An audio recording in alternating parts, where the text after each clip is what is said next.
Welcome to Subgenre Sickos, the podcast where we analyze movies from specific small genres that pop up for a few years and then fade away for the most part. We look at the signifying tropes, notable figures, what works, what doesn't work, and their enduring legacies. So join us, won't you, while we discuss the movies.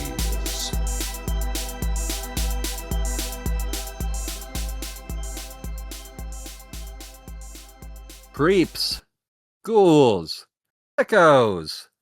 Welcome to Subgenre Sickos, the only movie podcast in the entire world. That's right, this podcast is an act of bravery, showing everyone who said it couldn't be done that it can, in fact, be done, if you're a champion in your heart. I'm one of your hosts, Greg Orm, and with me, as always, is...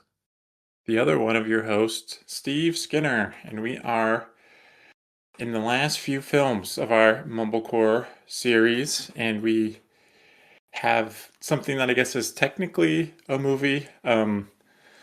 Legally, I think it is defined that way, yes. I think it was registered with the MPAA. Yeah, we're talking the 2012 Ry Russo-Young film, Nobody Walks, which maybe they should have changed the name to Nobody Watch, because it's bad. Yeah, that's a better title because I think almost every character at one point is seen walking. So, misleading title, and I don't mean to spoil the rest of the episode, but that's kind of the closest to anything in the entire movie that happens, is sometimes they walk around a little bit.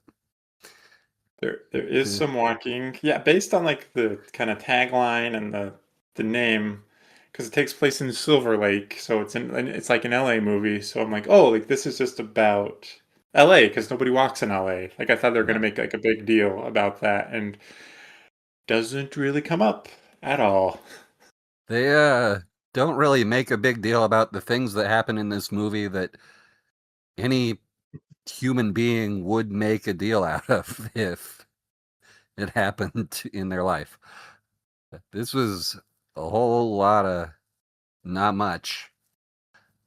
It was less than I thought, and I think going into this series, I was worried we were gonna get like 4 or 5 movies like this, and I think for the most part, everything we've watched has been at least interesting, and I've liked the majority of it more than I expected.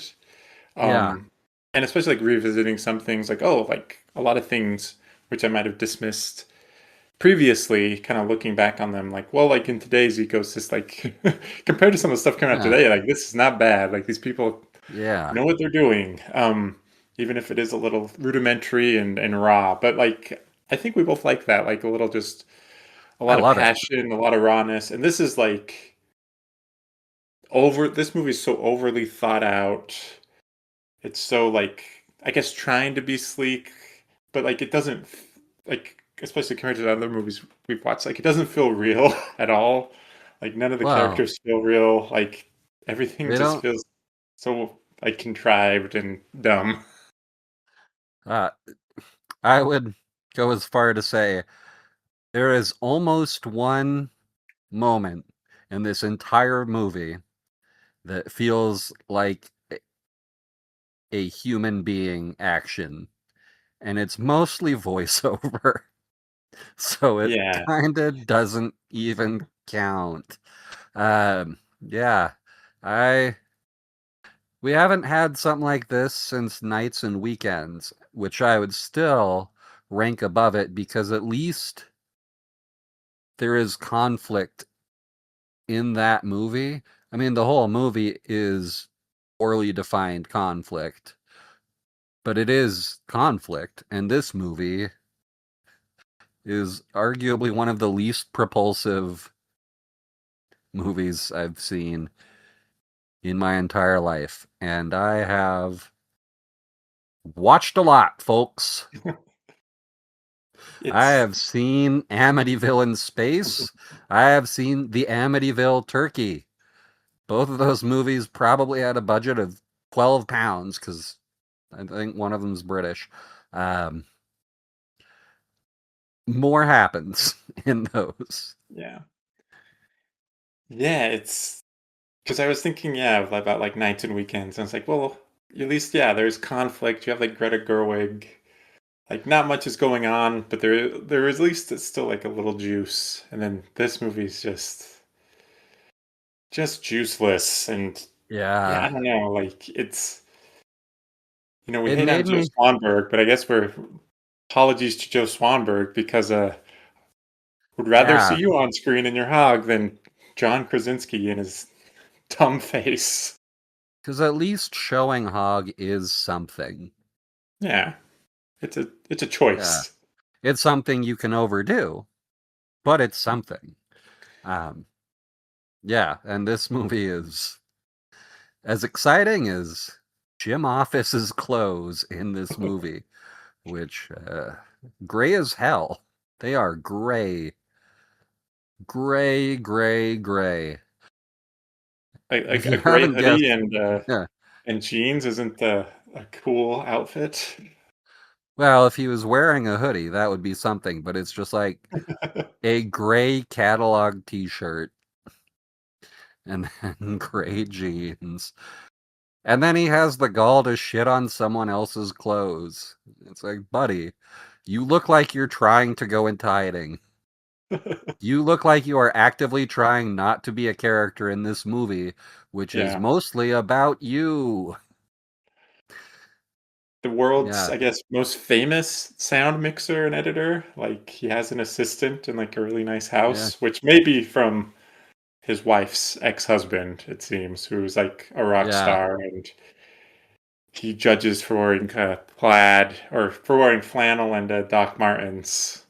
I'm like, Okay, well, at least he has a personality.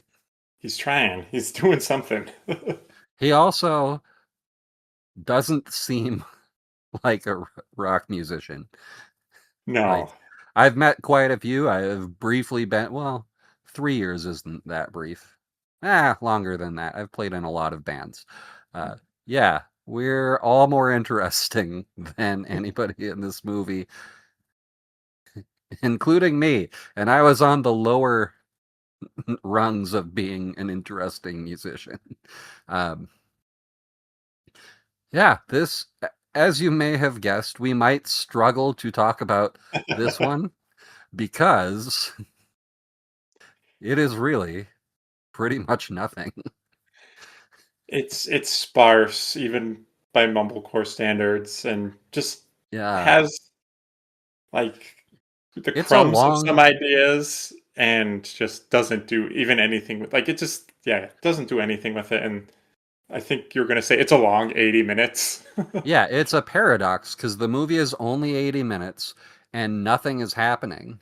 And those things work together to make it feel 7 hours long.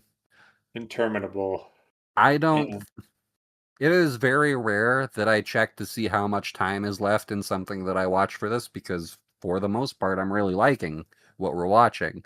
And this one, every 5 minutes, I was like, how much is left? yeah, and dragged. It's, another but I get, yeah. Another really fun thing about this movie is if you read the description, which is purposely very vaguely worded, you can still tell exactly what is going to happen in this movie. And then every time they set something up that's going to happen later, you know exactly what is going to happen later. And then when it happens, each time it's still extremely underwhelming.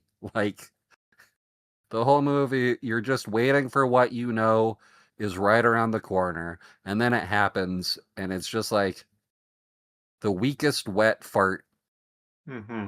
and then it's done. Yeah, I was almost impressed by It's, how nothing this was. yeah, it just has nothing to say. And yeah, it's just doing very Well, kind of tropey things. there's some tropey things, and then there's some things that like no responsible adult would ever allow to happen in their lives that seem to only be happening in this movie so that something happens at all. Yeah. Like It's yeah, it's Lena Dunham co-wrote it, and we liked Tiny Furniture. So this isn't just like us trying mhm. to shit on Lena Dunham. Like, I'm mixed on her work in general, but I'm not going to pretend that she's not a strong writer. Although, if this was the only thing I'd seen that she'd co-written, I might, Yeah. because she, although her voice is like almost nowhere to be found in large stretches of this movie. Yeah, I'm just trying to think. It's like, is that one? Because yeah, the only kind of interesting scene or part or anything that has any sort of juice to it in the movie is the daughter in this family writes an angry poem about her creepy pedophile Italian tutor. Yes, which is what I was referring to by no Yeah. responsible adult would ever allow these things to happen the way they are happening. What?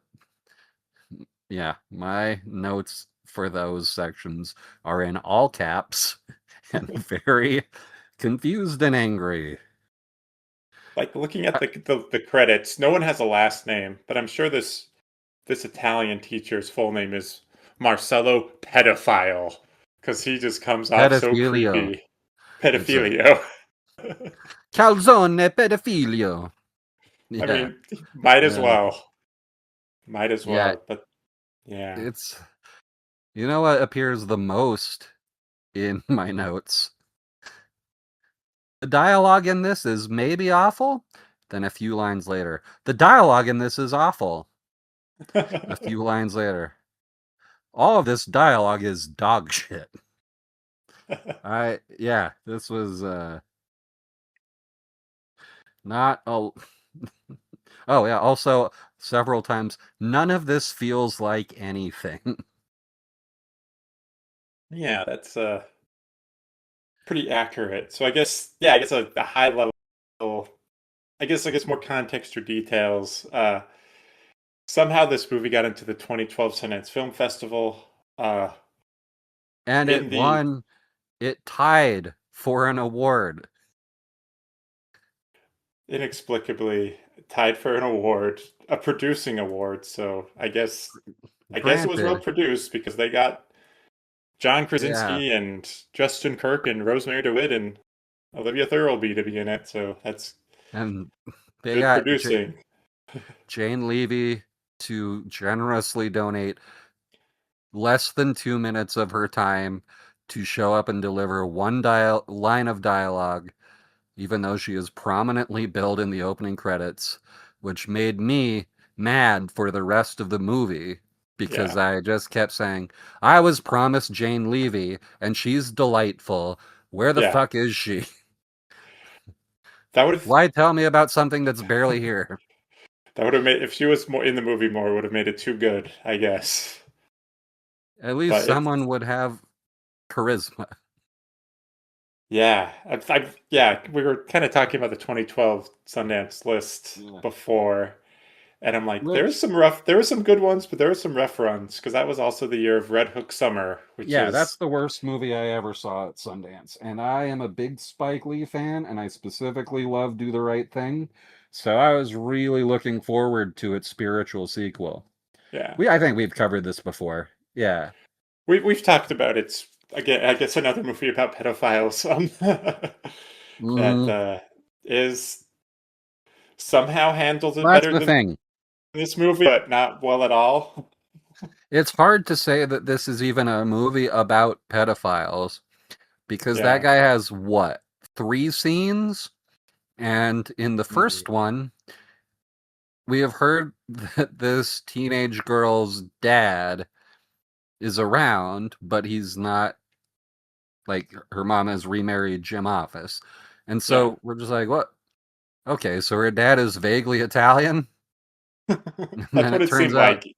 yeah, like both of us thought that because This movie is not big on letting you know what's happening Yeah. or providing information. And then like, oh, well, he's the Italian tutor. Well, I can't imagine a 40-something-year-old man and a 16-year-old girl. I can't imagine this is going any place good. I bet he's a creep. And then the next time you see him, and this is where my all caps notes come in, they are alone in her bedroom, which is inappropriate for anyone outside of the house that is an adult. There is no excuse. Like, what adult would allow this to happen? And so then I was like, well, he's definitely a creep because Yeah. what the fuck is this shit? And then sure enough, the third time she's reading her angry poem, and then he has like a full on meltdown and starts yelling, "You fucking cock tease" in Italian, which is like, Yeah. oh, okay, so this is exactly what I thought was going to happen. Well, I think yeah, in the second scene, he like Mm. ask her like inappropriate questions about her poems, like, "Oh, it's like you write sexy poems," or like, it's like Yeah, and he's Jesus, man. he's like asking her about her dress slip like he's never Yeah, seen one. And like I yeah, grew up with a mom and sisters, so I knew what one of those was when I was like 7 because my mom would sew them. yeah. Like he literally Yeah. picks was like, "Oh, like what's this?" It's like this isn't very sexy. It's like why would you say that to a 16-year-old girl? Like, Why are you touching a 16-year-old girl's clothes yeah, at all? Why are you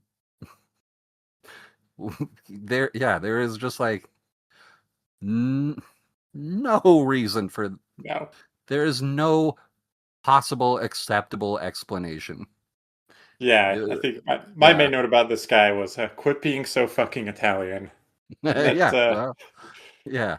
sums it up pretty good. But I guess And yeah. it But this is yeah. It doesn't even feel like he's tricked the family into a position of trust. It feels like, well, we need something to happen.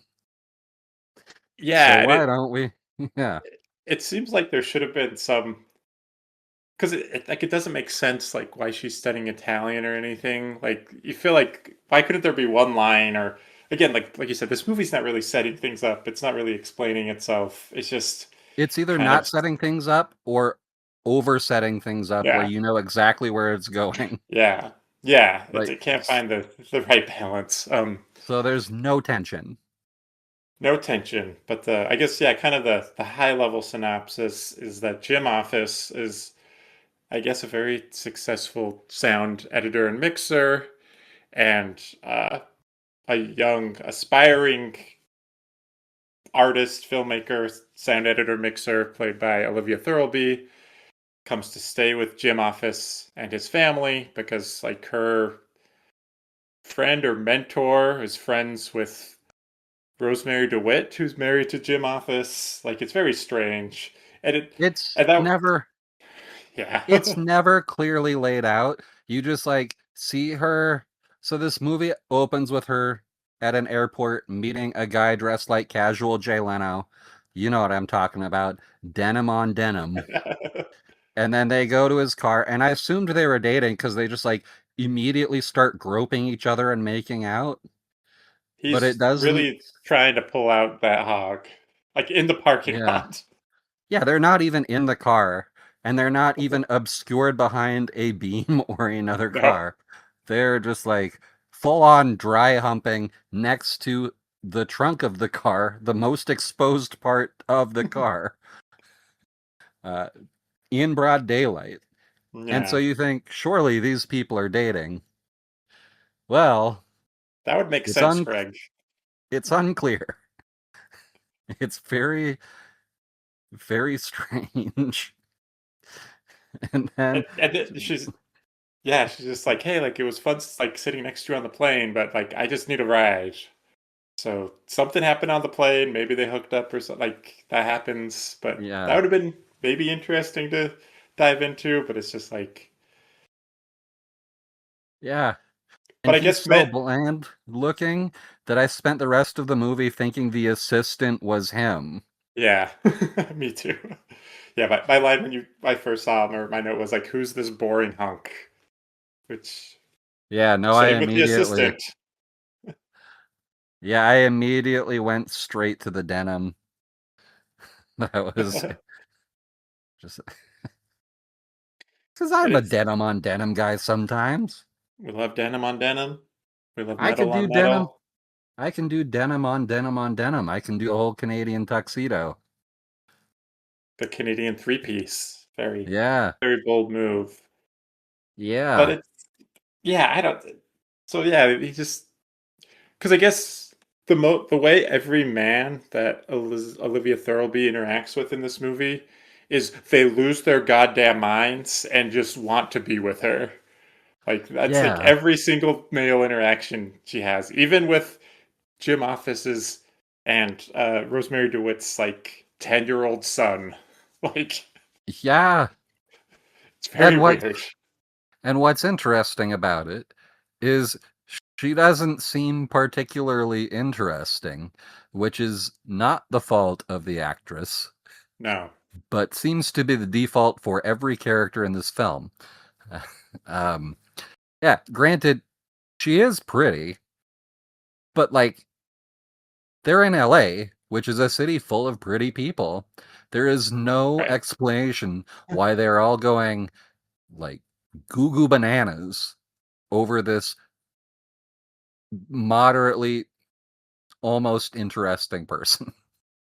Yeah, and she's she has a pixie cut, so she's like literally being like the manic pixie dream girl, but in a way Yeah, that like isn't interesting. And yeah, like you said, it doesn't make sense why all these men just see her and it's like, okay, like I'm in love with you and I will ruin my life to be with you. yeah. It would be interesting if, I think that phrase was still pretty brand new. Or I don't know when Nathan Rabin came up with that phrase. I don't Yeah. remember. But like, it would be interesting if that was a commentary on that character trope. Unfortunately, this movie had other things in mind.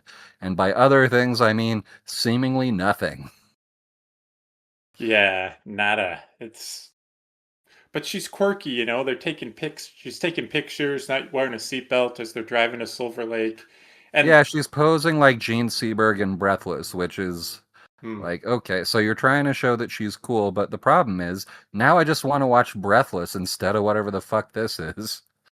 happened a few times. The soundtrack that started like felt Yeah, like it was trying very hard to be Vampire Weekend. Like it kept throwing me yeah, off. I'm like, oh, they got Vampire Weekend on the soundtrack. It's like, no, this is just some bullshit trying to sound like that. yeah, bless their little hearts. God, they But tried though. they're trying. So I guess yeah, she's so Jim Office and Rosemary DeWitt like live in this freaking really cool house in Yeah, Silver Lake that has a pool house. So Martine is Olivia Thirlby's character's name. So she's living in the pool house, but again, like everything is just like it doesn't feel real. It doesn't feel lived in. Like everything is just like so over stylized, like trying so hard to be cool. So it kind of feels like yeah. being in Silver Lake, But but then it also feels like every generic yeah. early 2010s indie. And I also cannot stress enough that we have no understanding of how she knows them or why she's staying in their guest house. Like it the connection was so tenuous that it's just like why? Why is this happening? Yeah, Like it's they I don't think know her. yeah, like Martine has some one-off line of like, "Oh yeah, it's like my mentor or teacher or whatever was like in the same feminist group as Rosemary DeWitt back in the day." And cool, that's it. Cuz yeah, the way it seemed like I I learned don't more about their relationship from reading the plot description than I did yeah. watching the fucking movie. That should not happen ever. There the plot description should leave me with questions, Yeah. not a complete understanding of every event in the movie, more so than actually watching the movie. They got it reversed. It's Yeah, weird. it's weird cuz yeah, she's there working like a film project, needs to do the sound work and voiceover work. She filmed a bunch of bugs, but like it Yeah, feels like which there's is a the better best way. part. The bugs are cool, and it just seems like you could have just made it easier. It's like, oh, she's having problems, like she's studying in New York or doing whatever in New York, and her professor's like, hey, like, I got a buddy in Hollywood who's Jim Office, and he's a really good sound mixer, so he can help you with this. Yeah. He just got a Like, Hollywood movie. We are treating him like the most famous sound mixer of all time, but also saying he just got his first big Hollywood movie that because hasn't yeah, that he appears to still be working on, but also is just about to come out. very confusing. And yeah, he has an assistant, which I'm like, I don't know how many.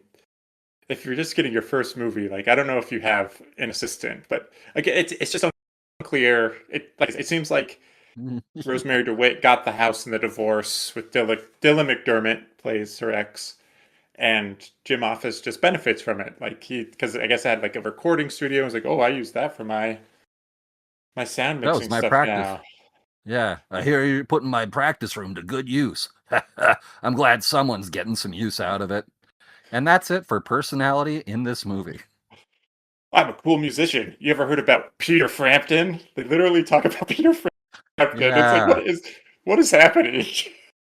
Like that. I like mean, Peter Frampton's fine, but it's just, I'm a cool musician. Let me tell you stories about Peter Frampton in 2012. I know that Frampton Comes Alive is like one of the top selling albums of all time, but the impression I've gotten from talking to music nerds who were around in the 70s is that Peter Frampton wasn't even particularly cool in the 70s. He was the normie shit of the 70s. Yeah, Just kind of the bland, inoffensive Applebee's music of the 70s. yeah. Like, listen to Like, Can, man. Can is better than Peter fuck Frampton. yeah. Yeah, definitely listen. You should listen to Can anyway. But Listen to Can. yeah, vitamin C. You are never going to get that drum and bass working together out of your head. And you shouldn't, because it's the coolest fucking thing I've ever heard.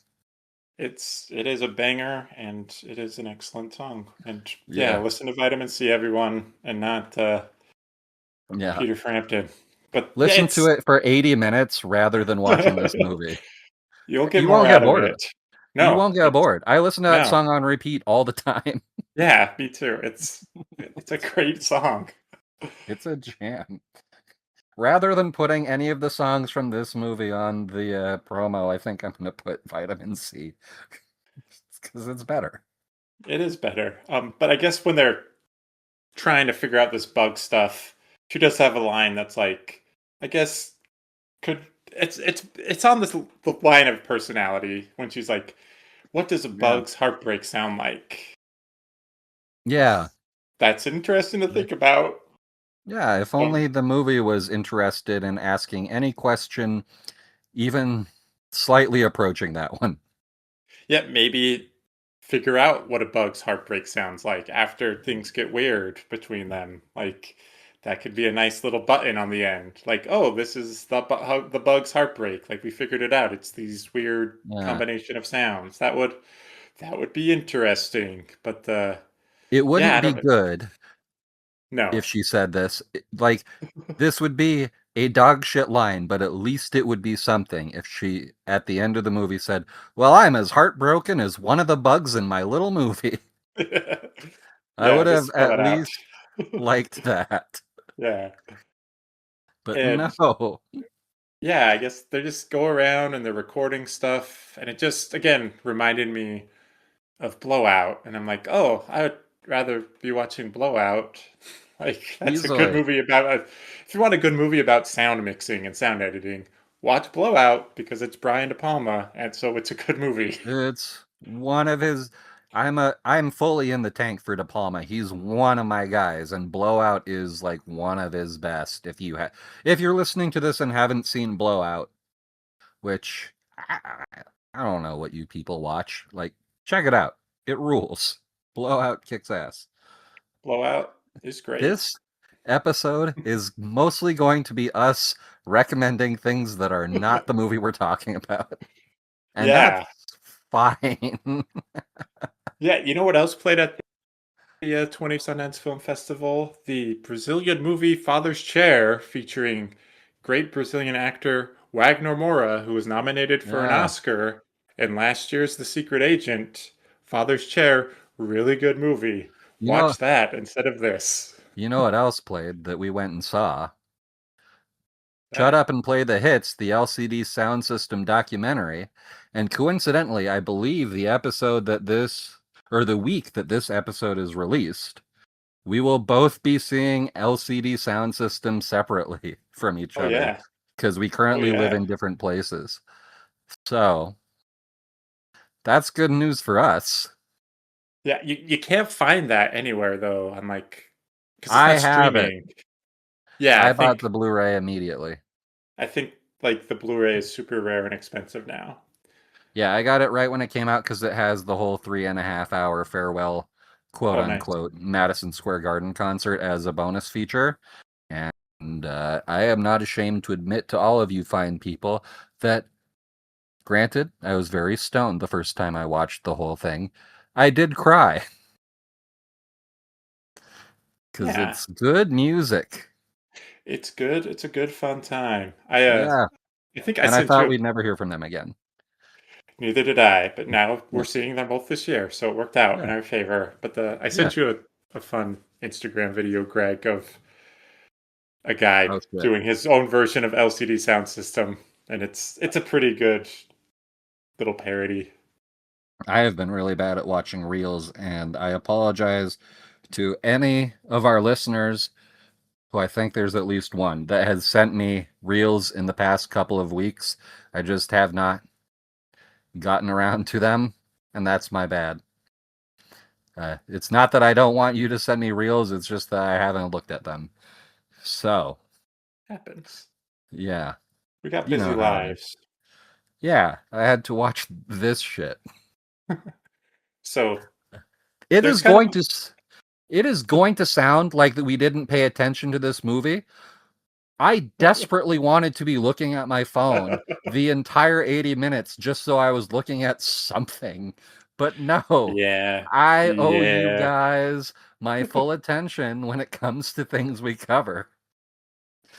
Yeah. So, I, yeah, it is just that nothing of a movie.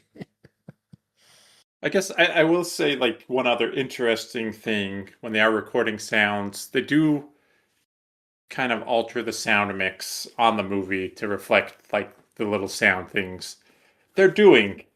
And that's again Yeah, kind of interesting, but only, for a couple seconds. But yeah, so it's like they're working together and but kind of getting close, they're getting closer. that also doesn't that's another thing that like didn't work for me, and granted it could be that I don't know exactly how the microphone they're using works, but he's got like one of those directional microphones that kind of looks like a Star Wars blaster a little bit. Yeah. And he has her close her eyes and he's going to get have her guess what a sound is. And he points it out the window at the freeway, which is several hundred yards away, and it's picking up the sounds of traffic, which weirdly she says it sounds like a concert from far away. And no, it Yeah. fucking doesn't. Sounds like traffic. Yeah. And he's like, no, it's traffic. But he says it into the microphone. And to me, if the microphone is so sensitive that it can pick up traffic from that far away, him talking into it from an inch away is going to be deafeningly loud. Yeah, unless you have to adjust the settings or something. But I mean Which that's it, supposed to be yeah. Maybe that's why she likes him, because she can no longer hear what anybody is saying. She's deaf, which is hard to be a sound editor and sound mixer when you're deaf. Yeah. Uh, but it's because it seems like it's supposed to be kind of like a flirty, like, oh, like something's happening scene. Because he's like putting his hands like on the wall and like rubbing it and making noise, and like points it like at her mouth and her breathing. And it's like, oh, like this is could be It like feels something, but nope. it, it feels like watching two chatbots trying to flirt. Yeah. In fact, this whole movie feels like it's watching chatbots try to reenact human scenarios.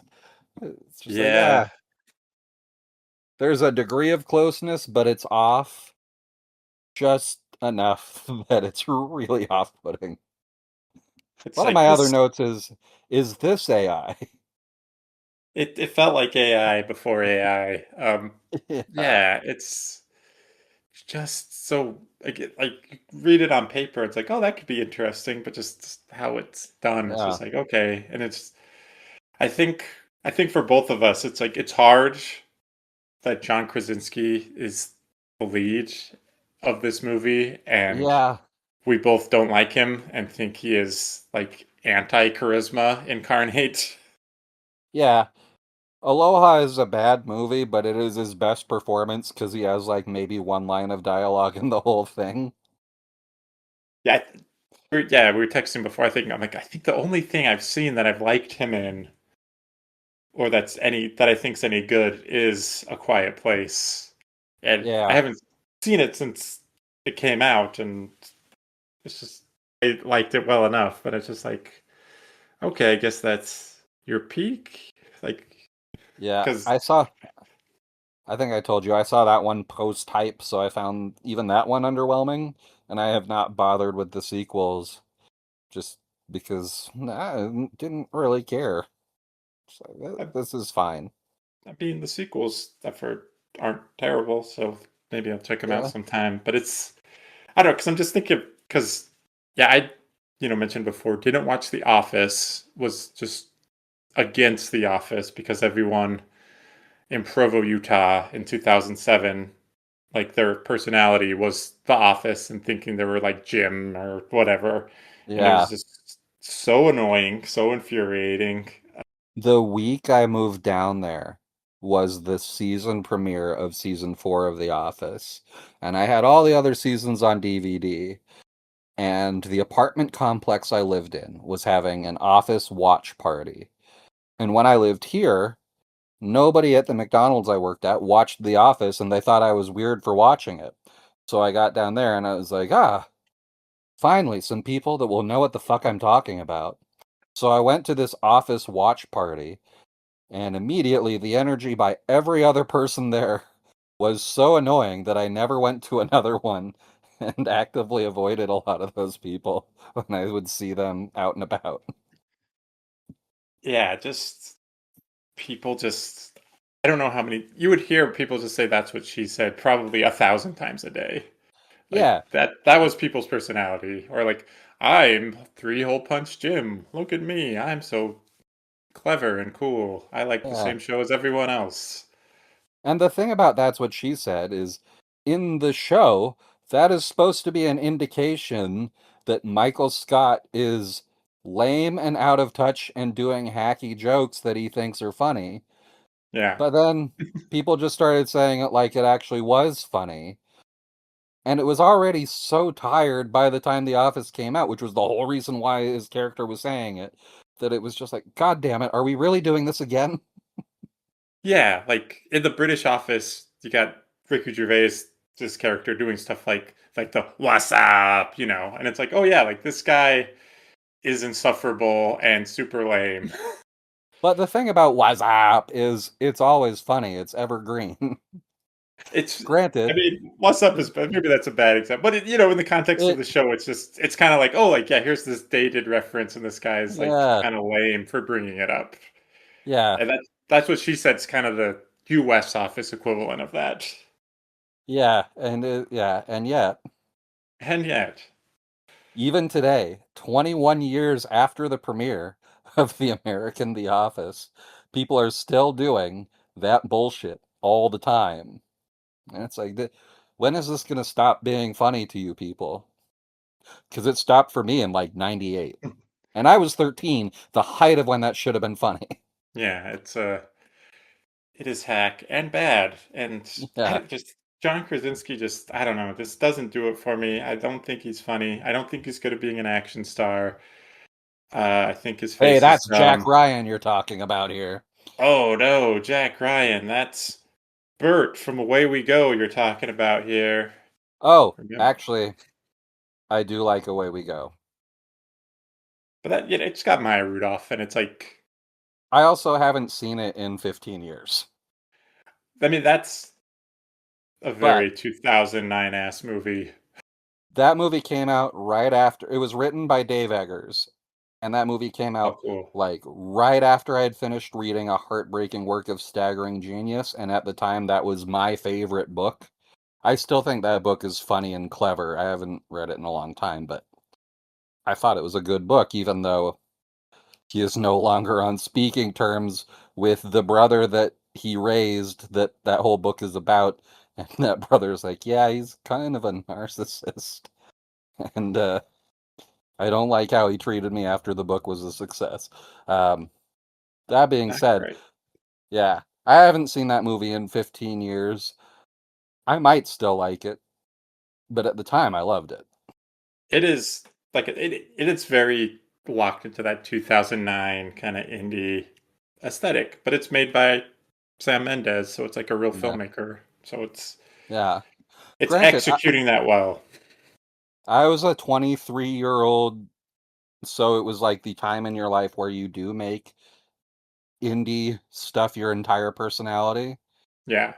which I was definitely a victim of that. Hmm. So I might not like it now, but even just like what I remember about it, there's so much more going on in that than there is in this. Oh, for sure. But I can remember things from that. can't forget a performance. A great performance of his is Reed Richards in Doctor Strange in the Multiverse of Madness, and I only bring that up because he gets murked by the Red Witch, and it's awesome. Or the I Scarlet remember Witch. when that came out and they hadn't cast Fantastic Four yet, and everyone's like, is Jim Office really going to be Reed Richards? And some people were excited about it, but I was just like so I don't even think Pedro Pascal did a good job in that movie. I had a lot of problems with that movie. It's the last MCU thing I saw, and maybe we'll ever see at this point. I'm kind of fully out on that. Yeah.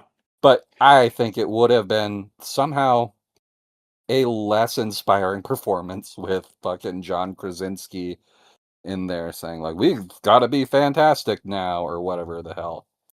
We It's have a magic baby. yeah, and it does. I was gonna say it does feel like Pedro Pascal's doing his best John Krasinski impression as Reed Richards in Yeah. Fantastic Four First Steps. And in a way, he nails it because that is a very underwhelming performance. Quite underwhelming, but no, I was talking to my wife, and she doesn't follow actors or anything. She doesn't know what's going on. No. But I She was has making real hobbies. yeah, I was making the connections like, hey, like Rosemary DeWitt from Your Sister Sister is in this, and Emily Blunt is married to John Krasinski or partners with John Krasinski, and she got mad. She was like, Emily Blunt could do so much better. Yeah. She's good and stuff. She Right? seems good and Often great. interesting. Often very, very good. We love Emily Blunt, and Yeah.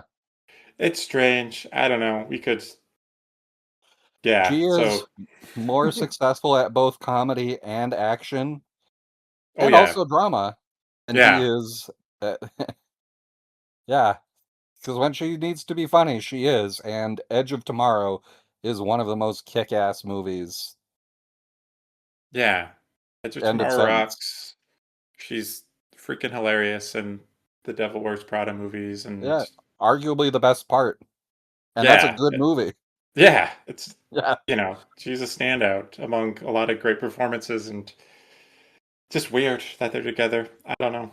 Maybe there's something in him we don't see. Uh, maybe she really, really thinks Three Hole Punch Jim is funny.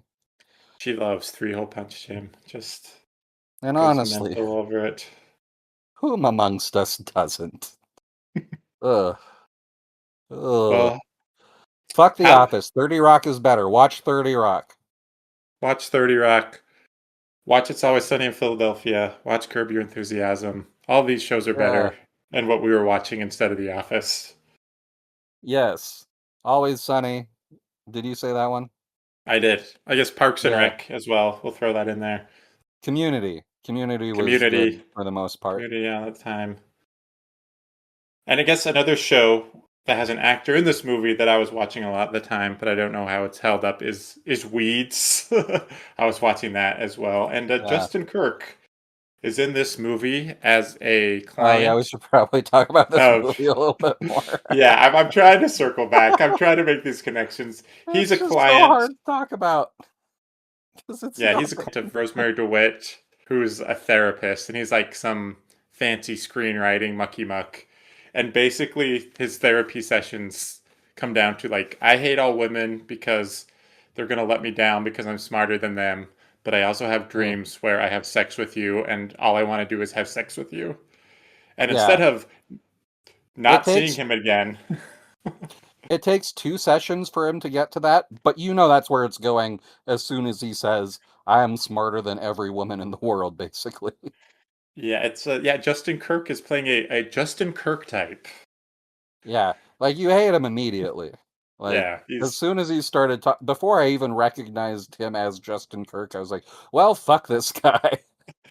he is a major douchebag, and Rosemary DeWitt seems to like not be a good therapist. Like I don't know, she just kind of like, oh, okay, like Yeah, she doesn't really do anything. It's such an underutilization of Rosemary DeWitt. Like she's so great in like everything else I've seen her in.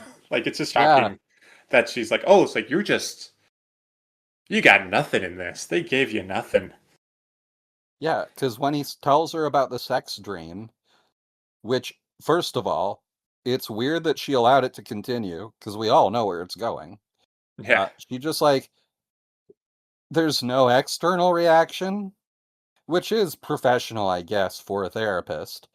But we also don't see any sort of internal. It looks like her eyes just kind of glaze over yeah, while he tells this weird. I think part of the dream is supposed to be funny. It's yeah. not. No, But then it just gets real creepy real quick. And she just kind of goes, "Oh, okay. Yeah, sex dream. Okay." And I was wearing lingerie? All right. Yeah. So you would think that would be the point where she ends the relationship. But no, she invites him to a party with her peers, which is a huge no-no. which yeah, at that party Wildly unethical. all these people are showing up and it's like what is this party? Like, it's just very confusing. There's teenagers there. We haven't even gotten into them really. Oh yeah, so Rosemary DeWitt has like a 16-year-old teenage daughter who's very blonde, and neither of her parents are blonde because it's Rosemary DeWitt and Dylan McDermott, so that's kind of strange, Yeah. but whatever. Yeah. Genetics are, I don't know enough about it to question it, so I'll just go along with it. And Yeah. I mean, regressive genes and all that. That's all I know. I have a blonde brother and no other blonde family, Yeah, immediate family members, so it happens. It's a little weird, yeah. but yeah. So the first scene with the daughter is they're reading one of her poems, and the teacher's like, "Oh, this it's going to go in our literary Mhm. magazine," and then Jane Levy says something, and that's And you get excited because you're like, oh, here we go, a good someone with actor. charisma has shown up. Yeah. And then that is literally the extent of her screen time is that one line of dialogue. Yeah, and yeah, the daughter's name is Colt with a K, and she, yeah, inexplicably studying Italian. Maybe there's an explanation like, oh, you need extracurriculars if you want to get into a good school, yada yada. They don't even do that. Or maybe it's like she just really likes spaghetti. She likes, or like, oh, it's That like you would want have, to take a trip yeah. to Italy or something. Like, yeah, it's Or you just want a to open, random. yeah, yeah. Yeah. It wouldn't be a good explanation, but even if she was just like, "Well, I like pizza a whole lot," that would at least be something. That'd be something. She's like, oh, I like, I did the tour of Italy at the Olive Garden, and I just wanted more. Yeah, I really fell in love with the culture when me and my family went to Olive Garden for my birthday. I just couldn't get enough. Just, I felt like family. I felt like family, and I needed to learn the language to be closer with my family. at I the Olive immediately Garden. I immediately came home and played Super Mario World because I wanted to immerse myself in the culture. Yeah. So yeah, young Colt, she is pining for Office Jim's assistant, who is just another boring, generic looking hunk. But it's That I've forbidden love. He's in his 20s, she's 16, but she gets weird about him and like steals one of his shirts and is smelling it. And then there's like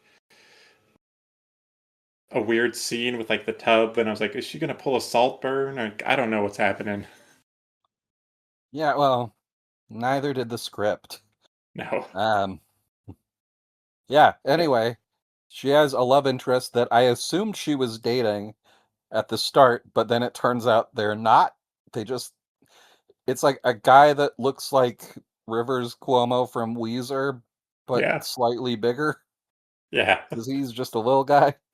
Um, yeah, and that guy, his personality is basically he wears windbreakers at outdoor pool parties and has a squeaky voice. Yeah, and they show him That's it.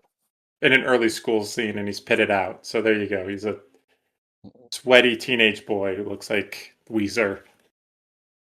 Oh yeah, and at the party, the extent of the climax of that storyline is they talk to each other for a second and then just immediately start like rubbing each other's legs It's very weird, and yeah, because and Colt arms. Colt is pining for the assistant, but like through the window sees the assistant and Olivia Thirlby hook up. I think it's very sad. So she settles for someone age appropriate. Yeah. Who like he is supposed to be a nerd, but it's like one of those guys that you take off the glasses and he's handsome, much like me. Yeah. If I take off the glasses, I'm a golden god. I keep Yes. them on because I don't want my neighborhood to hate me for my beauty, which I assume is the case here as well. Yeah. It's you just don't want Yeah. you don't need the attention. You don't need the distraction. Yeah, Um. no. I want people to get me to know me for me, not just like get horned up every time I like go to the grocery store. Yeah. Yeah. But Because yeah. that's So exhausting. it is exhausting. It's not fun. Just Yeah. it's Pretty privilege is real, folks. I am very living proof.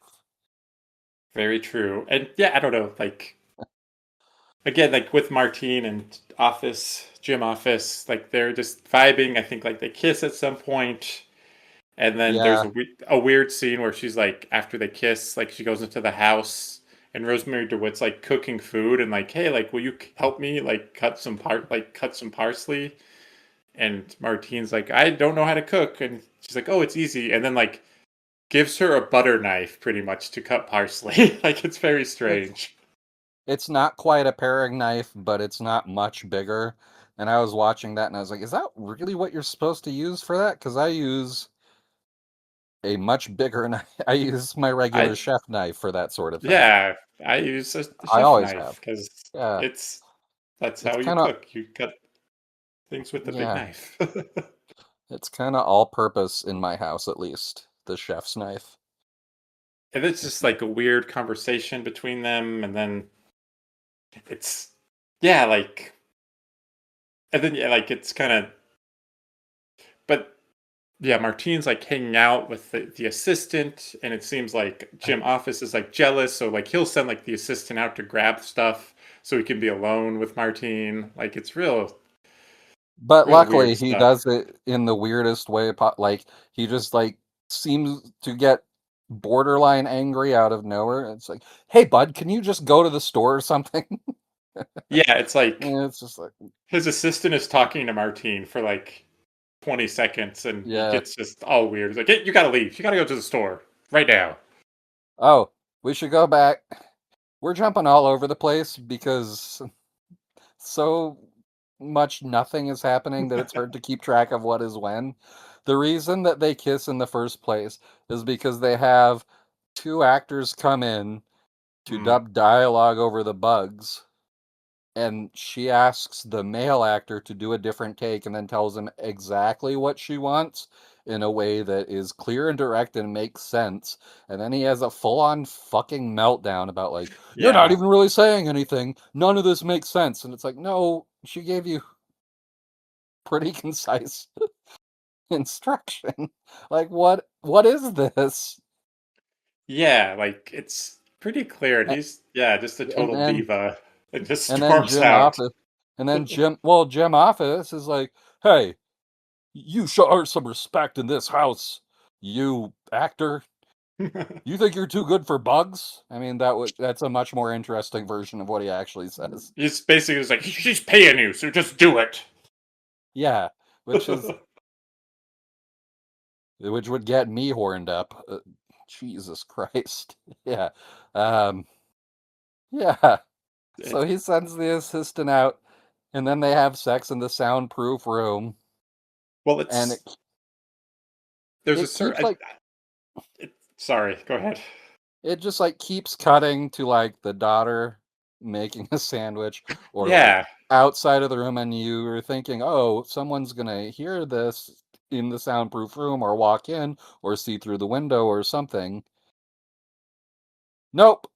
would be interesting. Yeah, like he's that very just like, oh, No one. like this makes a point like this is soundproof, and when he's like he like once assistant No dude one. leaves, he pretty much like grabs her and like puts her on his lap and starts like making out with Uh, her, and she's like, "But you're married," and he's like, "Marriage is complicated." who gives a shit? And then he very slowly removes her panties, which I think is supposed to play as sexy, but gave me the willies. It's really The weird. Like way. he puts her like on a cupboard or like a shelf, Yeah.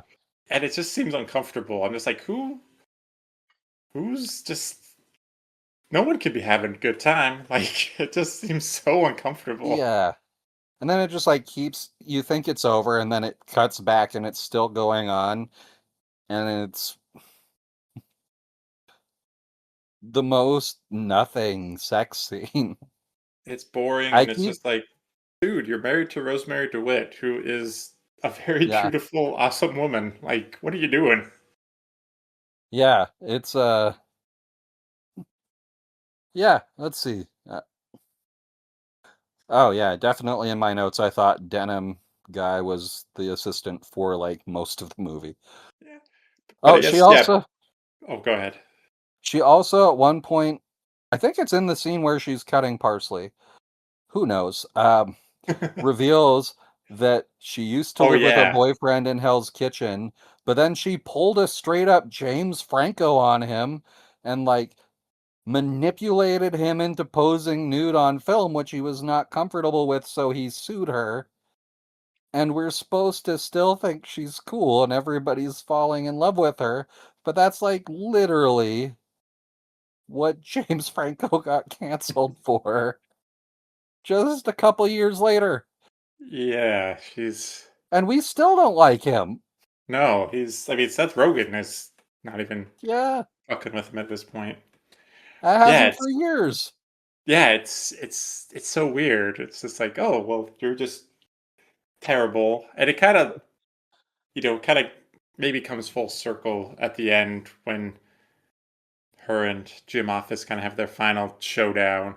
And she's basically like, I needed to do what I needed to do to get my movie done or whatever. So it's just like, oh, is she like, because it seems like in a Yeah, certain way but you she's don't. getting all this one unwanted attention from these men and their advances. Like Office Jim's very clingy. Like there's a few times where she'll like suddenly leave the room upset and he'll like follow right after her, which is very Yeah, strange. It's like Rachel just kept saying like, give her space, like go away, like she needs yeah. space.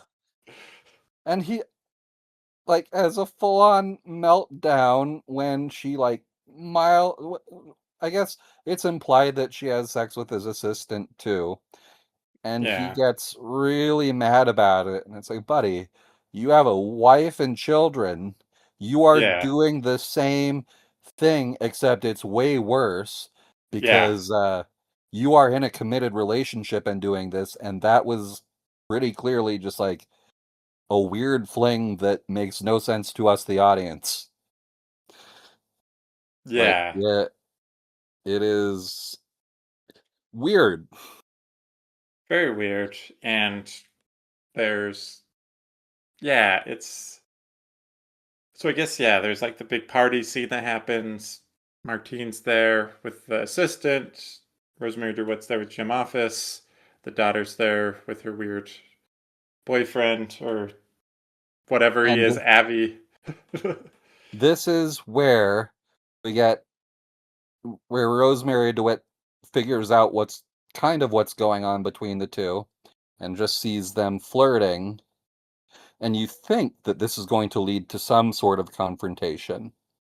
Yeah, because earlier she's having a discussion because she can sense the vibes. Like, oh, you got a crush on her. Like, don't embarrass Yeah, me. Like, she's literally just like, don't embarrass me. And then at the party, it's like, yeah. well, it seems like that's gonna happen. Like, yeah, it seems like, oh, like it seems like there would be some sort of confrontation or blow up, but nope. She goes It's off, and then Justin Kirk is there and corners her, and it's weird is that he's there in the first place, yeah, and then he's like, "Let's get out of here." And they she says no, but then kind of does. yeah. He's And pretty upfront, just basically like, I want to fuck you. Let's leave. yeah. Yeah, it just doesn't work No. because you don't buy that she feels any way about it, and Yeah, he's like terrifying. no, he is so predatory every scene he's in. Yeah, immediately. It's just like, oh, this like you were saying earlier, it's like, yeah, this guy has bad intentions. Like you can't trust this guy. He's a creep. Like Yeah, immediately. That's the vibe. ah, Like she's a shot professional one. therapist. She's a professional therapist. She should know he's like a creep and a predator. And Like, even if he wasn't, this is a boundary. You yeah. don't like invite your clients to like a house party with your peers. That's weirdo shit. That's wildly unprofessional. It is weird, but yeah, I don't know because he asks her who she knows at the party, and like she doesn't tell him because like, oh, like that's a professional boundary or whatever. It's So like, oh, now you have them. now there's a boundary. Mhm. So yeah, everyone's just having a bad time, and uh, Except for the teenagers who are rubbing each other's legs and arms after two sentences of conversation. One of which is, "My mom is so stoned right now, it's hilarious." yeah, I guess I mean yeah, the party begins with yeah them passing a joint around, but ostensibly yeah they're Yeah. like children at this party, so very strange. But I guess Silver Lake parents, I feel like if any of my therapists had offered me a joint, I would feel like entrapment was happening to me. yeah, So no way in hell would that happen. Granted, I don't think I'd ever put myself in that position, but still, it would yeah. feel very much like a "you have to tell me if you're a cop" sort of thing. Pretty much. And then yeah, the next day there's yeah the blow up between Jim Office and Martine. That's when he throws a Because bike in the pool because she had sex with someone her age and that wasn't inappropriate, like in a normal yeah, dynamic. he thinks even, because all we know is that he drove her home. Yeah, She could have just crashed on his couch for all we know. yeah, But exactly. given how horned up every single person is for her, that she like almost immediately reciprocates every time, Yeah, we can't, which again doesn't really work. There's like no, you don't buy it a single time.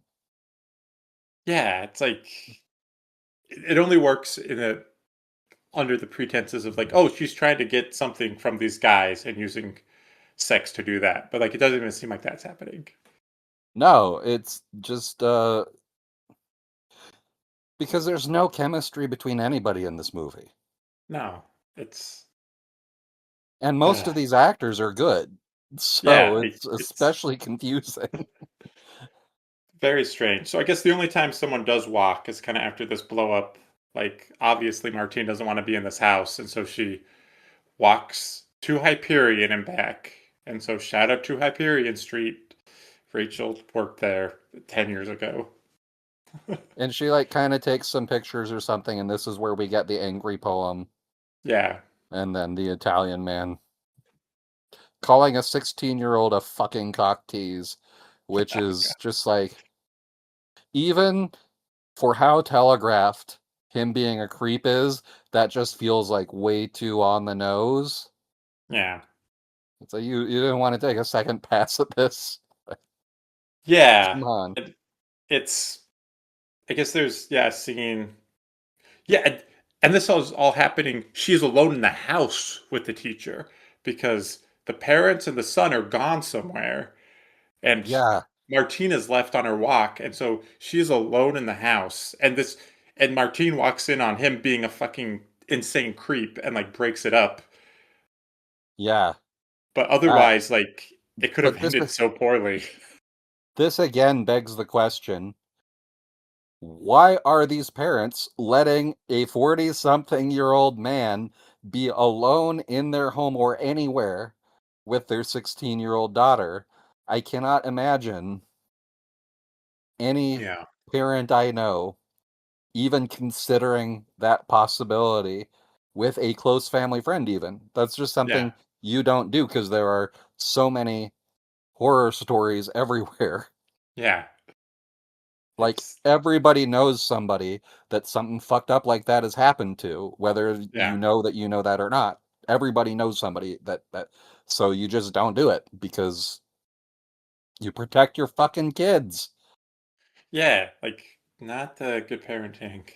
Yeah, Yeah. And there's like a scene of them driving back, and it's unclear, like, if they've talked or anything, or it's just all inference because Rosemary DeWitt looks fucking pissed, and Jim Office just looks terrified. yeah, And she's basically just like, she has to move out tomorrow or today. Like maybe that happens at the party, but it's just like Martine has to be gone. Like just it's like this seems way too yeah. late as well. Like if you thought there was a weird vibe, like maybe like hey, like Or, I know you're supposed. maybe don't let a stranger that you do not know live in your guest house for a while for unexplainable Yeah. reasons. Well, it's funny to kind of think of the postscript of yeah, Rosemary DeWitt like calling her friend who they had, was the kind of mutual contact and be like, hey, you know that person that you wanted to come stay with us? Well, it ended up that she fucked my husband. Yeah. So, Do you know if that was the project she was working on, or did she tell you it was something else? yeah, Literally it's any of these conversations would be something. And yeah, we don't this movie is like all inferred things. Like, everything that happens in this movie almost is yeah, inferred, but it's also so telegraphed that, like, it doesn't matter. yeah, yeah. And Again, it's reading the plot description is a more clear picture of what is going on in this movie than anything that is actually happening in the movie. I've yeah, never seen that happen before. I've it's never weird. had that happen. It's very strange. And yeah, there's like I guess yeah, one of the last scenes is like Rosemary DeWitt and Martine are crossing paths as Martine is leaving to go back to New York. And she's like, "Hey, like when the film's done, like maybe I'll like send it to you." And Rosemary DeWitt's like, "You're not going to be hearing from anyone from my family ever again. So good luck with your movie." Yeah, and it's just bugs. It's just Which, bugs. again, the most interesting thing that happens in this movie is black and white footage of bugs. Just Like, in the puffy chair, ret film and lizards was one mhm. of many interesting things happening. Granted, Yeah, I do wish that they had shown more lizard footage, but like, it wasn't because I was being bored by the rest of the movie. It was just like, yeah. yeah, show me them lizards. But We in love this, it's lizards. like, I like the bugs. Show me the bugs or show me anything at all. Like, literally anything would be great. Yeah, and yeah, that's kind of how it ends. And I don't. Yeah, talking again. Yeah, with Rachel about it, it was just like the again, and this is like the crumb of an idea, but again, it's not really explored in an interesting way because it's like, okay, you have these three women who are all at different ages, like a teenager, young adults, and like mom. And all of them have all these insane encounters with men who are like crossing boundaries and like objectifying them and just being really weird. And like there's Yeah, almost a through line or thread where it's like, oh, you could have these kind of parallel stories going and like being like, oh yeah, like being a woman or being a woman, being a woman in the world, it's like you're dealing with these complicated interactions with men and having to navigate them, and it's at any age it's unclear what these guys' intentions are, and it seems like a lot of times they're bad, and again that could be an interesting thing, but like but instead it just feels like this young woman is a home wrecker and she's yeah, a real sex pot and watch her break up, which feel would feel misogynistic anyway. But it's that plus baffling considering this movie was directed by a woman and written by two women. It's just like yeah, you would hate this bullshit trope in anything. Why is that the whole movie? yeah. It's again an interesting idea, but nothing to say about that. I guess kind of Well, the no, it could be an interesting idea, but could it doesn't seem like that's what they're yeah, going for because yeah. it's unclear if they're going for anything at all. Yeah, and I guess yeah, there's kind of an interesting button. In the beginning, Martine's wearing like these cool jeans with zippers that Colt likes, and Martine leaves the jeans for Colt when she leaves. So Uh, that's a I nice for thing. I forgot that like 2012 was like the era of fancy jeans with unnecessary shit all over them. Gotta go to Buckle. I did have some Buckle jeans. That was the first time I bought expensive jeans. Is that at I that time they were nice. They were comfortable. A lot of people consider me a regular old fashion plate, a real trendsetter. I never had the fancy jeans. It's always just meat and potatoes and wearing pants jeans for me. Well, I guess I wear Sometimes, skinny jeans, but like I don't think those are trendy anymore. I just like them better. yeah. And I didn't wear them when they were popular. I waited until they weren't to start stocking up. So, That's that's the way to do it. Yeah, I guess final yeah, thoughts. Another 2012 Sundance movie that's worth seeing is called The Bones Brigade, an autobiography. It is a I haven't seen documentary that. about the early, I guess there was a skateboarding team in the 80s called the Bones Brigade that had Mhm. Tony Hawk, Rodney Mullen, Steve Caballero, among others who you've played with in the Tony Hawk games, and it was Many awesome. And the times. screening I Yeah. went to had all the skaters that I don't remember if Tony Hawk was there, but Rodney Mullen was there, and Rodney That's Mullen is cool. just like the coolest guy ever. And maybe even just watch some Rodney Mullen skate videos because he can do things on a skateboard that I still can't believe. He could skate better than most people can walk, and he just is a really cool guy. I so yeah, I Bones have Brigade worth watching. I'm gonna say canonically that you talked directly to Tony Hawk and just Hmm. didn't recognize him because every time I hear about Tony Hawk being cited, it's him telling the story of someone saying, "You look like Tony Hawk," and then them not believing him when he says, "Well, that's because I am Tony Hawk." So That's I'm gonna say you because probably talked to him, like had an we'll hour-long conversation. we'll say we watched. Say I saw Tony Hawk. uh, we talked about restaurants. We talked. We yeah. Who knew? Or you could watch Sleepwalk with Me, the Mike Birbiglia movie. That's very funny and Yeah. charming. Which, so the bar that he works at in Sleepwalk with Me is Union Hall, a very popular bar in Park Slope that I went to a lot. Nice. And what's interesting is they do comedy in that bar, but it's in the basement, which they never show in the movie. I used to Mm. do karaoke down there, they do Oh, cool. comedy shows down there. Instead, in the movie, where the actual shuffleboard courts are, they've replaced those with a stage, and that's where he performs. Ah, interesting. The So that's a details. little. I have a lot of stories about Union Hall. Actually, I'm going to go ahead and tell one right now. Righty. So I went there one night.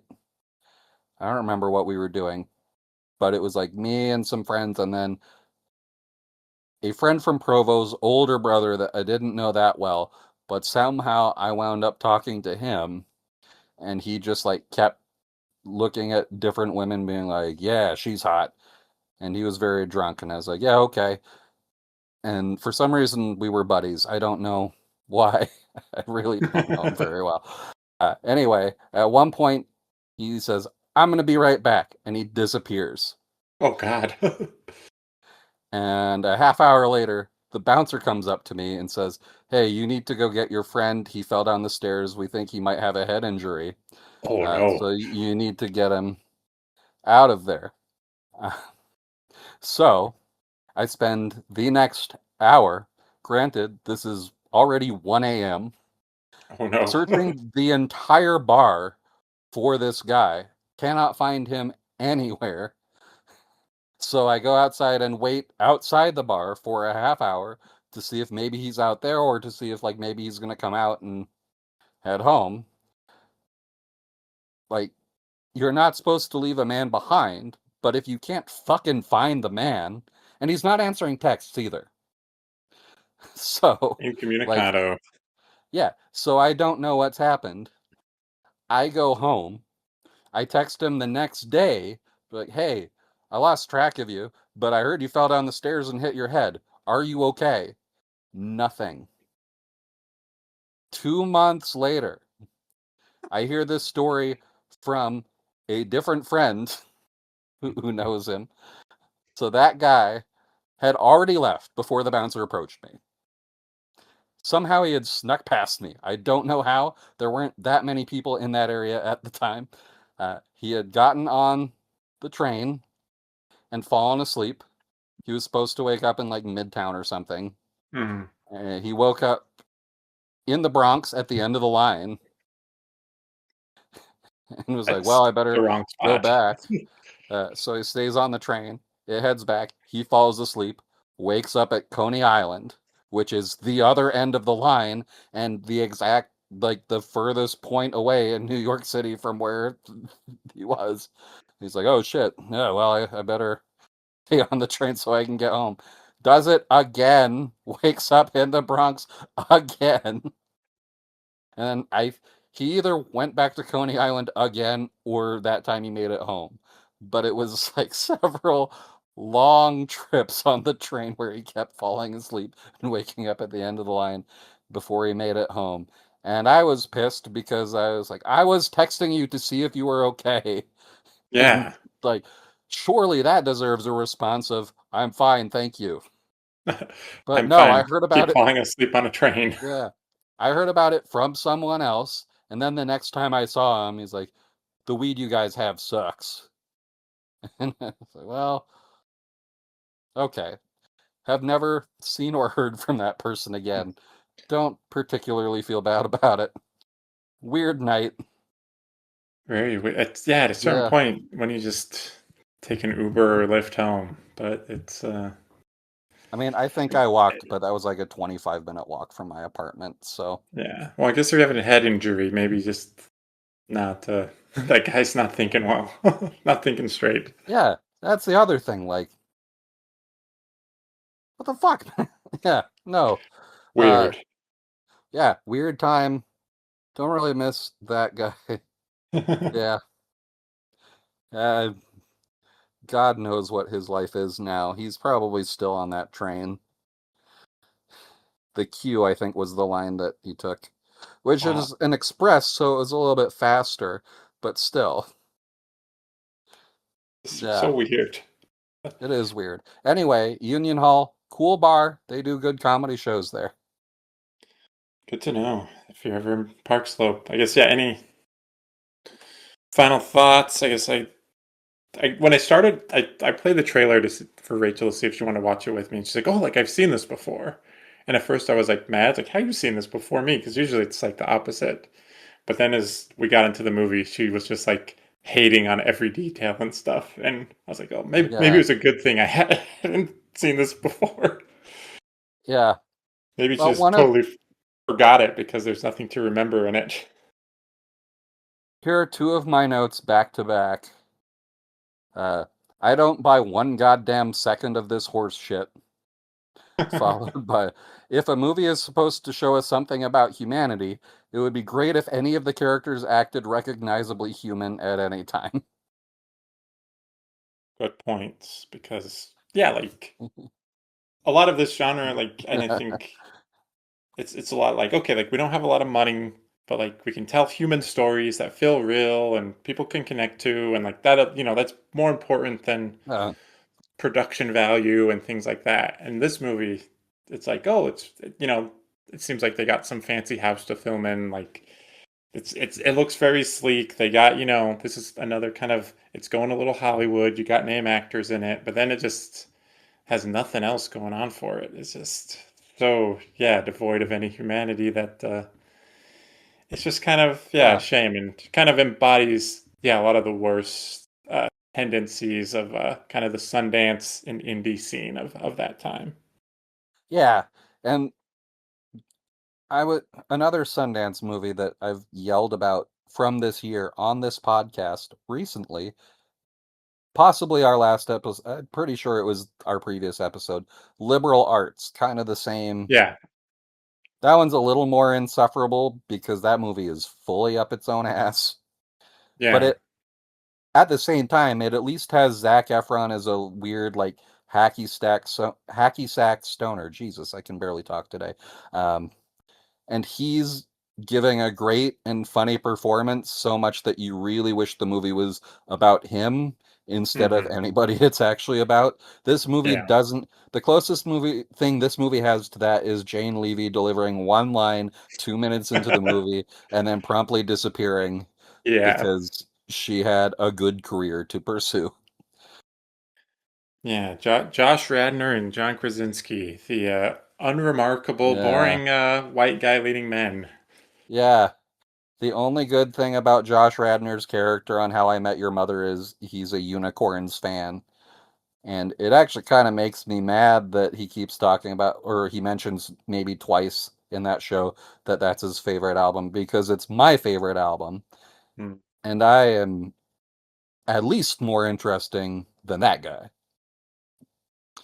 So I sure. don't like my culture being co opted by fucking nerds and squares. Fair enough. So that does. So That's nobody. final thoughts, fuck this movie. If you can call it that.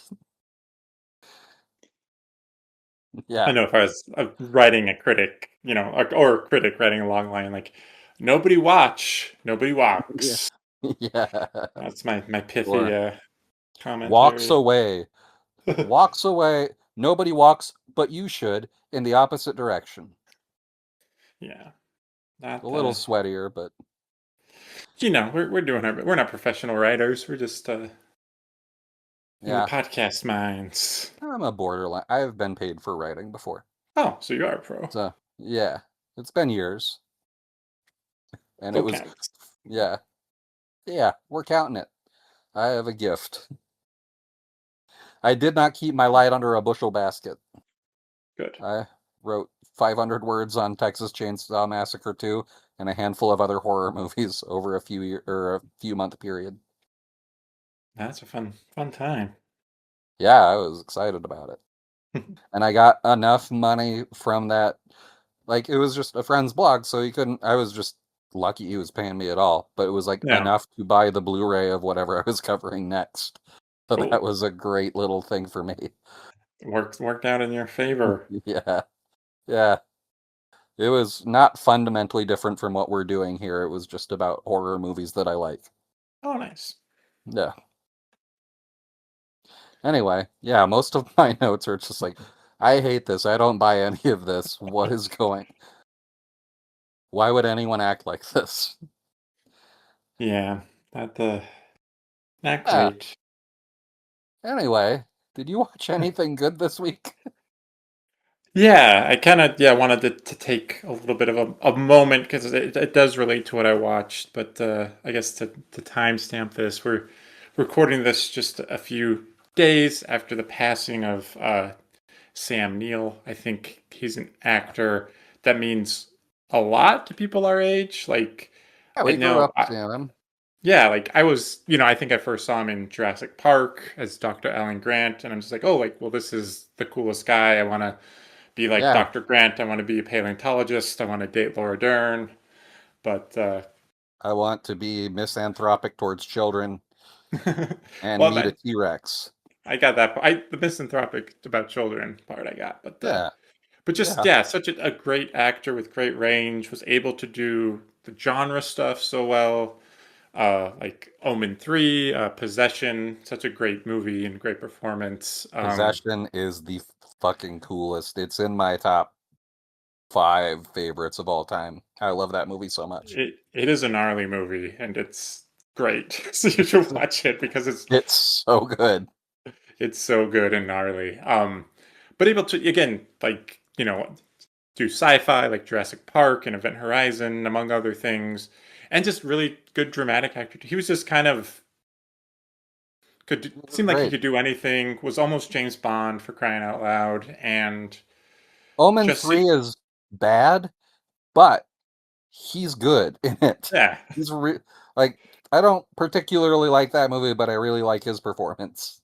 yeah, and I just seemed like a genuinely good guy. I Yeah. followed him on Instagram for years, and he was just Yeah. would work on his farm in New Zealand and take pictures with the pigs. Just seemed like a great guy, and was obviously devastating to hear him about his cancer diagnosis a few years ago, and it was awesome that he was Yeah. able to beat that, but unfortunately My passed friend soon after. my friend Tony has made wine and sold wine for years, and Sam Neill in Australia had a winery where my friend worked briefly when he was learning the Oh, trade, and he said it was one of his very favorite places to work. nice. I would also like to take this moment to read. You may have seen this around in the past, or even this week since he passed, a question and answer from an interview he did, Hmm. where the interview asked him, if you were to commit a murder, how would you do it? And he responded, it's got to be big. No slipping something into someone's drink. That's just pathetic. I'd use a steamroller. Just leave a stain on the road. There's probably a couple of people I'd put under a steamroller, but I won't say who they are. Otherwise, when they see a steamroller coming their way, they'll be on full alert. And steamrollers don't go very fast. So he was very funny, too. Yeah, I like love that. seemed Yeah, like he could do anything, like he'll show up in small roles like in Hunt for Red October and just be yeah, super solid. But so I guess yeah, so kind of in his memory and his, like trying to just want to watch some yeah. stuff of his that I liked. I rewatched Hunt for the Wilder People, which is just a movie I love, and it's just kind of like just a very cozy, comforting, just nice movie. And again, I think it balances the humor and the emotionality, and a lot of that is just his performance. I think he's so great in that and very funny, but also very dramatic and emotional when he needs to be. And then I also rewatched. I mean, for the first time in 10 years, and I had forgotten a lot about it, but the rewatched In the Mouth of Madness, which is such a fun movie. And like you were saying, yeah, it's the best Stephen King movie adaptation. But it's That, not even based on any of yeah, his books. yeah. It's, yeah, that movie's so fun. Yeah. I totally misremembered it because like it was just like, oh, like yeah, it's pretty normal, and then it gets like kind of spooky at the end. But then rewatching, it's like, oh no, this is a lot gnarlier and weirder than I remember, and I yeah had a fun Yeah. time. But and I The guess last the last great John Carpenter movie. I think some of the ones yeah, after that are fun, and I will put them on just for enjoyment's sake, but In the Mouth of Madness is the last great one. And yeah, a and lot of just that is him.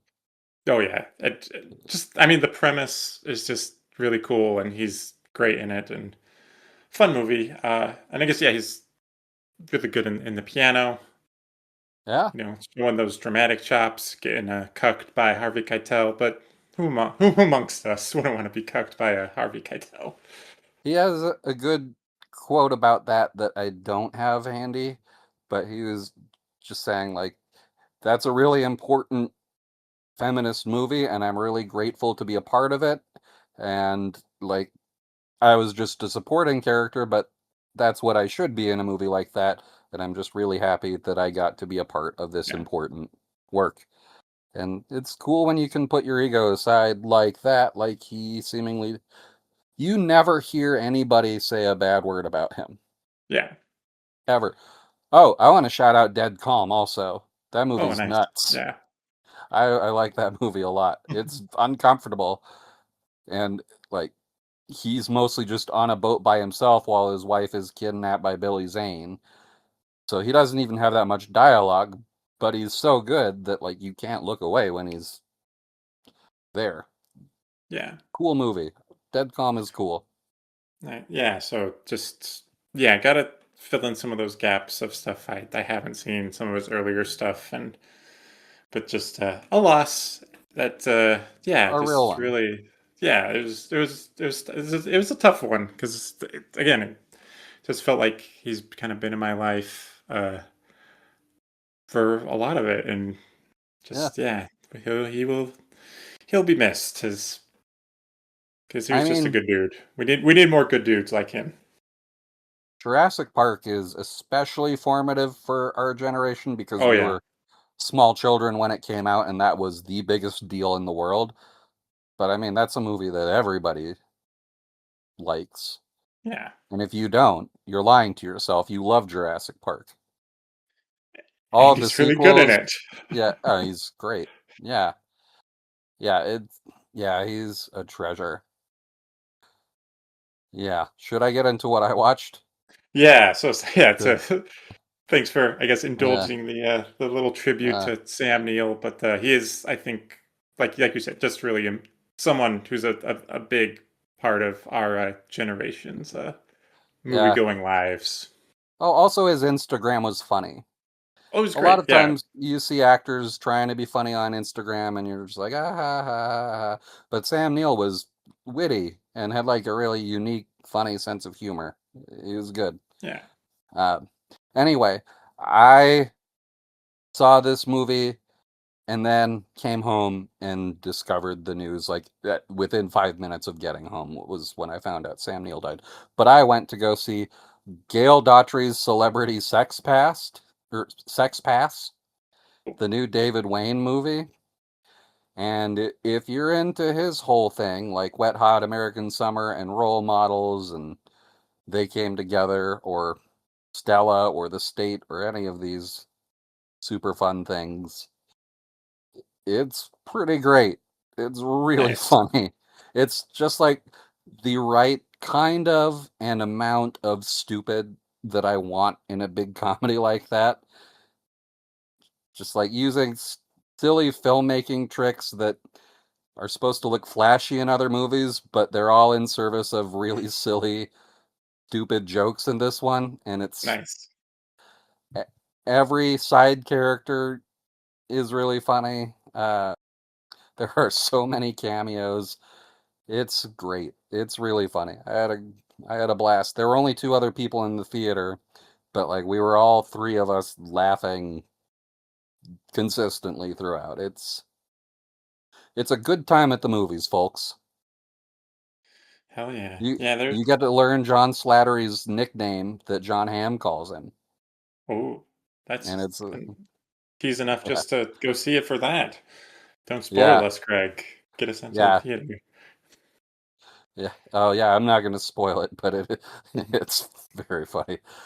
Yeah, a delight. Nice. Yeah, there's Yeah, that and a few other things that have come out. Like, there's like a lot in theaters I'd like to see. Like The Invite. I I want guess to see that. Yeah, Maddie's Secret is playing here. I'd like to go see that. yeah. I mean, even like yeah, Evil Dead Burn and things like that. So it's might I'm hopefully have seeing that next week. some time because with it doesn't seem like things we got a couple weeks after the Odyssey before a lot of stuff's coming out. So Yeah, and I'm probably gonna wait till streaming for the Odyssey here. Have we mentioned that I'm the heel on this show? I don't really like Christopher Nolan. He seems like a good hang. I love that he loves MacGruber and Talladega Nights and the Fast and Furious movies just like me. So I feel like I'd get along with him as long as he never asks me about anything he's made. And yeah. Unfortunately, not seeing it in 70 millimeter IMAX, just regular 70 millimeter this weekend, but excited because for me, it's just all about the theatrical experience with him. So, should be fun. Yeah, I hear that it's woke, so I will actually be seeing the AI Odyssey movie instead. Because reading the director of that's quote about why he was so drawn to the story of the Odyssey really moved me. Because I too like movies when they have a protagonist in them Me too. and just all the different translations and just really time to put his take out there where there's a protagonist and it's AI. And they just happened to luck out that it's in the zeitgeist right now. I'm sure that that was a Yeah. coincidence and not a calculated way to try to trick people. Yeah, what a coinky dink. Just kidding. I will never watch that. Fuck AI. This podcast is anti AI. And not in the way that I said we were anti ads. There is We're not enough very money in the world. we we like people expressing their own creativity and thinking for Yeah. themselves. So we are anti AI. Yeah. I don't even know how to access ChatGPT. I assume it's easy because morons use it all the time, but Yeah, I have yet to even take the initial step of looking up how to do it yeah. because I just am never going to do that. I can write my own inane bullshit. I don't need a computer to help me make a confusing, incorrect paragraph. So I'm also a hero on this show. Both heel and hero. You're Yeah, playing both sides, so you yeah. always come out on top. I'm both heel and face. I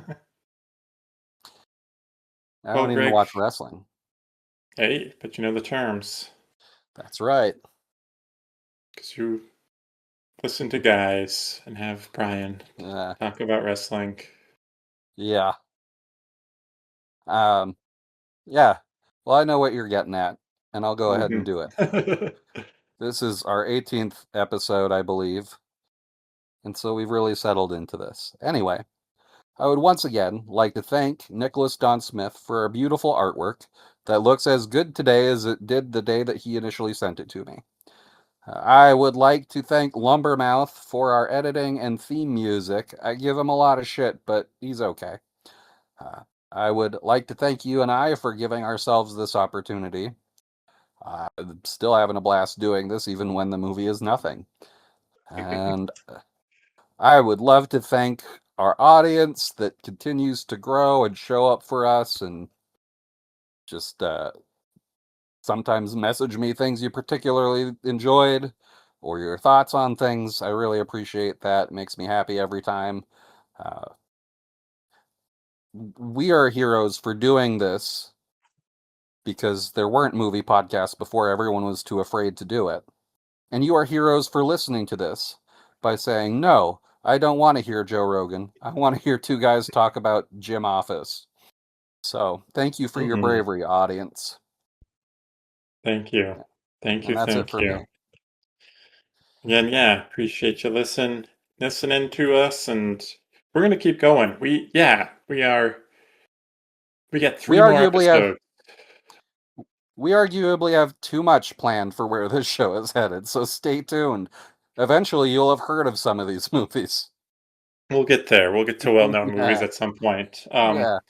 Because yeah, we got three more movies we're covering in the mumblecore genre, and we're going back kind of to the first three filmmakers, or four, I guess, if you count both Duplass brothers. We're coming full circle, so we're gonna Yeah. start that out next week uh, with another mumblecore goes Hollywood movie. We're gonna be talking the 2012 Duplass brothers movie, Jeff Who Lives at Home, with Jason Segel and Ed Helms and Mm. Susan Sarandon, I Yes, believe, that and is correct. Judy Greer is also in that Yeah. one. And also a home A home that Jeff where lives Jeff in. yeah, exactly. So lots to talk about, I'm sure. Lots to I talk haven't about. I haven't seen that one since theaters, so I'm excited to go back. Yeah, me either. I remember, yeah, being excited for it, and then maybe it not quite living up to the hype. But I'm interested to see how it holds up, Yeah, and yeah, how it looks in 2026. So yeah, stay tuned for that fun stuff, because I guess yeah, we're talking. I guess a lot of sitcom actors and things. We'll have, yeah, I because guess, a lot of. Andy Office. We Andy got Andy Office is in the next Office, one. Yeah, and then Jason Segel was in How I Met Your Mother as well, yeah, and then I mean, but Judy Greer wins because she was in Arrested Development. So yeah. So say goodbye to these, and by these I mean this episode. sounds good. Take care of yourself, Sigos.